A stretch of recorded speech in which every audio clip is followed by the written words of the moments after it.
In the context of human survival, few environments have been as demanding as the historical Scandinavian winter. We're not talking about a simple crisp morning, but a deep, penetrating cold that poses a direct thermodynamic challenge to the human body. Now, if you were to travel back 1,000 years, you'd find people facing this reality, sometimes in open boats on the North Atlantic, without modern shelters or technical fabrics. This was the world of the Vikings. And while it may seem like an impossible environment to survive in, they didn't just survive. They built a society that expanded across the known world. The question is, how? The answer is that they were masters of their environment. They possessed a deep, almost scientific understanding of survival, a set of skills honed over centuries. This isn't just ancient history. The same principles that kept a Viking longship crew alive are in many ways still the foundation of modern survival training. The core ideas of efficiency, resourcefulness, and understanding the laws of nature are timeless. So today we're going to dissect 7 of these Scandinavian survival hacks, from ancient wisdom to modern iterations. We will explore the why behind each technique, not just the how, because the same physics of heat, cold, and energy that governed their world still govern ours, and the solutions they engineered might be the very thing that makes a difference in a critical situation. In temperatures of -30 degrees Celsius, the human body enters a race against thermodynamics. Hypothermia can take hold in as little as 10 minutes, as you lose heat faster than you can produce it. Initially, this manifests as shivering, followed by cognitive impairment. In the final stages, a physiological anomaly known as paradoxical undressing can occur, where nerve damage creates a sensation of intense heat, causing an individual to remove the very clothing that is essential for their survival. Every year, thousands of people become stranded in the wilderness, and after the first 24 hours, survival rates drop significantly. The line between an adventure and a disaster is often defined by a single factor: the ability to make fire. Section 1. The spark of life. In a survival situation, fire is foundational. It is the application of heat to purify water, cook food, signal for rescue, and deter predators. For the Vikings, a fire kit was a critical piece of technology. But their kit was a trinity of components: steel, stone, and fungus. The ancient Scandinavian fire kit was centered on a C-shaped piece of high-carbon steel. They struck this against a sharp-edged stone like flint or quartz. This action shaves off microscopic iron particles. The energy of the strike heats these particles to their ignition temperature, creating a shower of sparks. These sparks, however, are relatively low in temperature and short-lived. They can't ignite a twig directly. They require a highly prepared tinder to catch and nurture an ember. For this, the Vikings turned to 2 primary sources: the paper-thin bark of the birch tree and a processed fungus called amadou. Amadou is derived from the horse's hoof fungus. The process to create it is a good example of their refined techniques. They removed the hard outer layer of the fungus to access the soft, suede-like trama layer beneath. They sliced this layer thin. In some traditions, they boiled it, sometimes with wood ash, to create a lye solution, which further breaks down the fibers. After this, they pounded it flat and dried it completely. The result is a material with a remarkable ability to catch a spark and hold a persistent, glowing ember, which can then be transferred to a larger tinder bundle and blown into flame. This wasn't a trick. It was a highly developed technology for creating fire in reliably damp environments. Now, let's jump forward 1,000 years. Today's quintessential Scandinavian fire tool is the Swedish fire steel, or ferrocerium rod. This isn't steel, but a man-made alloy of iron and rare earth metals. When scraped, it carves off particles that oxidize rapidly, generating intensely hot sparks that can reach temperatures of 3,000 degrees Celsius or 5,400 degrees Fahrenheit. These are not the gentle sparks of a Viking fire steel. These are miniature fireballs. So, how do they compare? The ancient Viking method is an art form that requires significant skill and knowledge of natural materials. A mistake at any stage results in failure. The modern ferro rod, on the other hand, is a product of brute force efficiency. It's waterproof, works at any altitude, and its sparks are hot enough to ignite a wider range of tinders, even some that are damp. The genius here isn't in choosing one over the other, but in understanding the shared principle: create a hot spark and capture it. The Vikings mastered the software, the knowledge of the natural world. Modern technology has perfected the hardware. In a life-or-death situation, the reliability of a modern ferro rod provides a margin for error that is hard to dispute. Section 2. The Viking hot stone sleep system. Once a fire is going, the next battle is surviving the night without freezing. The Vikings understood that in extreme cold, staying warm while sleeping was as critical as having shelter. They developed a system so ingenious that modern winter campers are rediscovering it today: the hot stone sleep system. The principle is elegant thermal engineering. Before settling in for the night, Vikings would select smooth river stones, approximately the size of a large grapefruit or small melon. They heated these stones in the fire for several hours until they reached maximum thermal capacity. This wasn't a quick process. They needed the entire mass of the stone to absorb heat, not just the surface. Once heated, they wrapped each stone in leather, thick wool, or birch bark to prevent burns and slow heat release. They then placed these wrapped stones strategically in their sleeping area. The primary position was at the foot of their bedding, where heat loss is most critical. Some would place additional stones along their core. The physics here is beautiful. Stone has high thermal mass, meaning it stores significant amounts of heat energy and releases it slowly over time. A properly heated stone can radiate warmth for 6 to 8 hours, exactly the duration of a winter night's sleep. But the genius extends further. Unlike a fire that requires constant maintenance and creates smoke, these stones provided clean, consistent heat with zero risk of igniting bedding. They eliminated the dangerous choice between freezing and keeping a fire burning inside an enclosed shelter. The system was also moisture-proof. In damp conditions where keeping a fire going all night is nearly impossible, hot stones continue radiating heat regardless of humidity. This technique addresses one of the most dangerous aspects of winter survival: the cumulative effect of cold during sleep. Your body's core temperature naturally drops during rest. In sub-zero conditions, this natural drop can push you into hypothermia. The hot stone system maintains a microclimate around your body, preventing this dangerous temperature decline. It essentially turns your sleeping area into a passive heating system. Modern applications of this ancient wisdom are remarkable. Winter mountaineers use the same principle with heated water bottles. Military cold weather survival manuals now include variations of this technique. Some modern bushcraft instructors argue that for multi-day winter camping without a tent, the hot stone system is more reliable than any sleeping bag rating because it addresses the ground cold that even the best insulation struggles with. The Vikings didn't just survive the night. They engineered a solution that let them sleep comfortably in temperatures that would be lethal without this knowledge.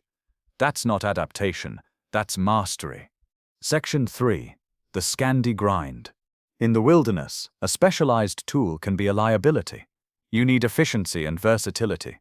For historical Scandinavians, the all-purpose tool was the knife, and they perfected a design so effective it's become a standard for modern bushcraft: the Scandinavian or Scandi grind. To understand its effectiveness, you have to look at its geometry. Most knives have a thin blade with a tiny secondary bevel at the very edge. A Scandi grind, like on a classic Mora knife, has one single wide, flat bevel that runs from the middle of the blade down to the edge. There is no secondary bevel. It is a zero grind. This change in geometry has profound implications. First, for bushcraft, the Scandi grind is the undisputed king of woodworking.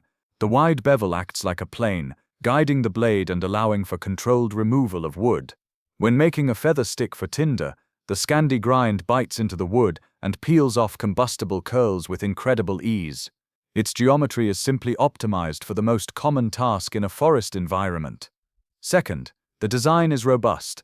The blade remains thick for most of its width, giving it significant lateral strength. But the feature that makes it a true survival hack is how easy it is to sharpen. Sharpening a knife with a secondary bevel requires holding a precise, consistent angle, a skill that can be difficult to master. With a Scandi grind, the entire wide bevel is your sharpening guide. You lay the flat bevel on a sharpening stone, and the angle is automatically set. In a survival situation, where you might only have a flat river stone to maintain your most critical tool, this simplicity is a lifesaver. This design has a direct lineage from the Viking CX to the Finnish Puukko and modern knives from brands like Mora.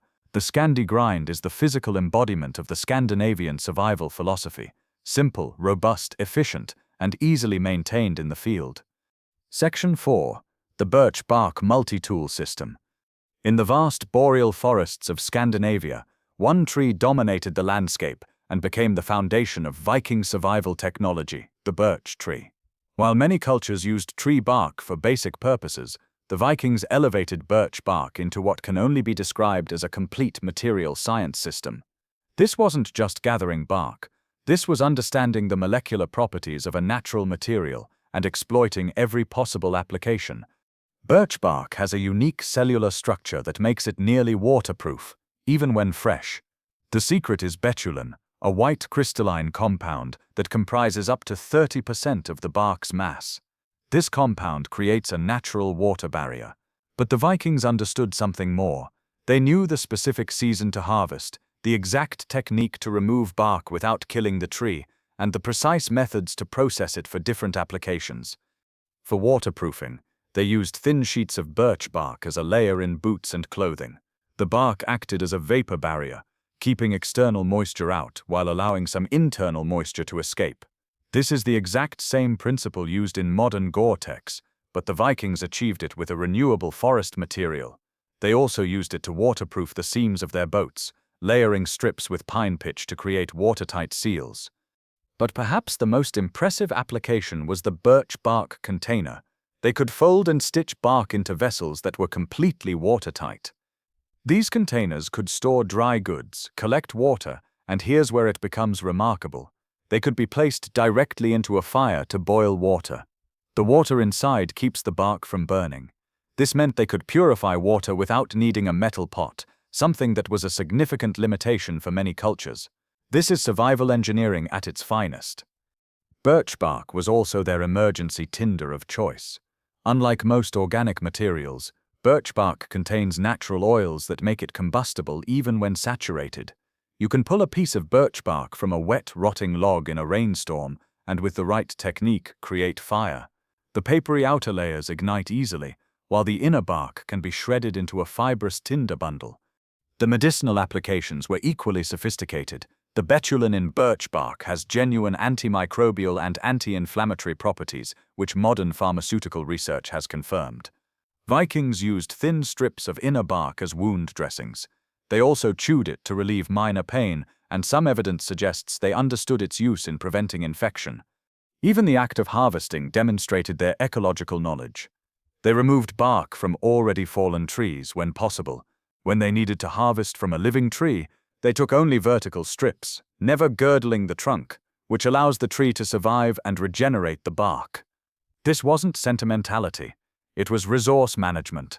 A forest of healthy birch trees was a strategic asset. In a modern context, learning to identify and properly use birch bark is like carrying an invisible multi-tool. It's waterproofing, container, tinder, cordage, writing material, and medicine, all in one renewable package. The birch bark system represents the pinnacle of what we might call ecosystem hacking, taking one abundant resource and unlocking a dozen critical survival applications. The Vikings didn't just use the forest, they decoded it. Section 5. The winter larder. A successful hunt is only a partial solution. In a land with a short growing season and a long winter, the real challenge is not just getting food but keeping it. The Vikings mastered food preservation, which allowed them to survive winters and provision long sea voyages. One of their most ingenious techniques was air drying. In coastal areas of northern Scandinavia, the winter air is both freezing and very dry. They built massive wooden racks called hjell to hang gutted fish, usually cod. This process leverages the unique climate. The sub-zero temperatures halt bacterial decay, while the dry wind causes sublimation, the direct transition of solid ice to water vapor, which effectively freeze-dries the fish. The resulting stockfish was light, nutrient-dense, and could last for years. This required no salt and no smoke, just the natural environment. Of course, salting and smoking were also crucial. Salting works by osmosis, drawing water out of the cells of the meat and any bacteria, making it inhospitable to spoilage. Smoking served multiple purposes. It dehydrated the meat. The smoke contains antimicrobial compounds, and it created a protective outer layer or pellicle. The smoky rafters of a longhouse would have been in constant use for this. They also used fat preservation, where meat was cooked and then stored submerged in its own fat, creating an airtight seal. These ancient techniques are the bedrock of long-term food stability. Modern dehydrators are simply recreating the process the Vikings achieved with a wooden rack and a cold wind. Section 6. Working smarter with Viking traps. In any survival scenario, the caloric equation is paramount. Actively hunting large game with a primitive weapon can easily expend more calories than the meal provides, which is a fatal miscalculation. The Vikings, being pragmatists, understood this. Their primary approach to securing protein was often not active hunting, but passive hunting, the art of trapping. This method is about intelligence, not athleticism. It's about leveraging knowledge of the environment to make animals do the work for you. The Vikings used a variety of traps, from simple snares on game trails to deadfalls that used a heavy log or stone propped up by a trigger mechanism. For larger game, they constructed massive pit chains, a series of deep concealed pits dug along a game trail to capture animals like elk. The Scandinavian approach to trapping had specific regional innovations. In the dense pine forests, they used what's known as a spring pole snare, where a bent sapling provides the mechanical force to lift captured game off the ground, protecting it from scavengers. In coastal areas, they constructed elaborate fish traps called fish weirs, permanent stone structures built in tidal zones that trapped fish as the tide receded. These weren't simple barriers. They were sophisticated mazes designed using knowledge of fish behavior, essentially making the geography do the hunting. Perhaps the most dramatic example was a communal technique known as cliff hunting. This involved a group deliberately stampeding a herd of animals like reindeer toward a cliff edge. By understanding herd behavior and the terrain, they could orchestrate a mass harvest. This wasn't just a hunt, it was a large-scale logistical operation. Evidence for this practice is found in Scandinavian prehistory, and while direct evidence from the Viking Age itself is more limited, it demonstrates a strategic mindset. What makes this a genius hack is the mindset. Work smarter, not harder. A trapper who sets a line of 10 snares is effectively hunting in 10 places at once, while expending minimal energy. This requires the ability to read the landscape, to identify game trails, read tracks, and use natural funnels in the terrain to guide an animal into a trap. This ancient wisdom is still taught in military and bushcraft survival schools because it is an incredibly efficient way to procure food. The true hack isn't the trap itself, it's the ecological knowledge required to use it effectively. Section 7. The one-log bonfire. We end with a technique that embodies the Scandinavian principle of efficiency, the Swedish fire torch. This is a marvel of firecraft that solves multiple problems with a single, self-contained solution. You take a seasoned log, stand it on its end, and make 2 perpendicular cuts down through the top, stopping several inches from the bottom so the log remains a single piece. You then introduce tinder into the central point where the cuts meet. As the fire catches, the channels you cut act as a perfect chimney. Air is drawn in, feeding a powerful updraft that funnels the fire, causing the log to burn from the inside out. The design is genius for several reasons. First, it's efficient and self-sustaining, often burning for hours with no maintenance. Second, it's wind-resistant, as the fire is protected within the log. Third, it elevates the fire off wet or snowy ground. Finally, the flat top becomes a perfect cooking surface. While oral tradition links its popularization to Swedish soldiers during the 17th century, the principles it uses speak to a deep cumulative understanding of fire dynamics. It is multitasking in its purest form, a heater, a light, and a stove from a single log. It showcases the core Scandinavian mindset. Don't just solve a problem, solve it in the most elegant and efficient way possible. This journey shows how much the past has to teach us. If you want to see more ancient skills put to the test, let us know in the comments which civilization survival hacks we should explore next. And for more deep dives into the skills and gear that could make a difference, make sure you subscribe and hit the notification bell so you don't miss our next analysis.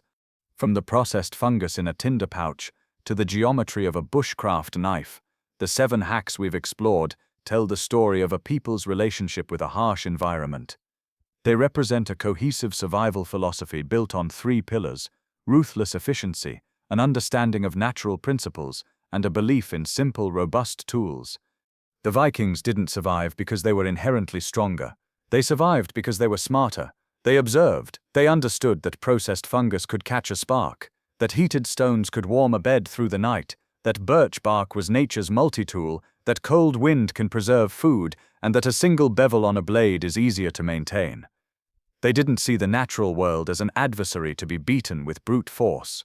They saw it as a complex system of rules to be learned and forces to be harnessed. This legacy of resourcefulness is more relevant today than ever. It reminds us that knowledge weighs nothing and is the one tool that can never be lost. The challenges of the wild haven't changed in 1,000 years, and as it turns out, the genius solutions haven't either.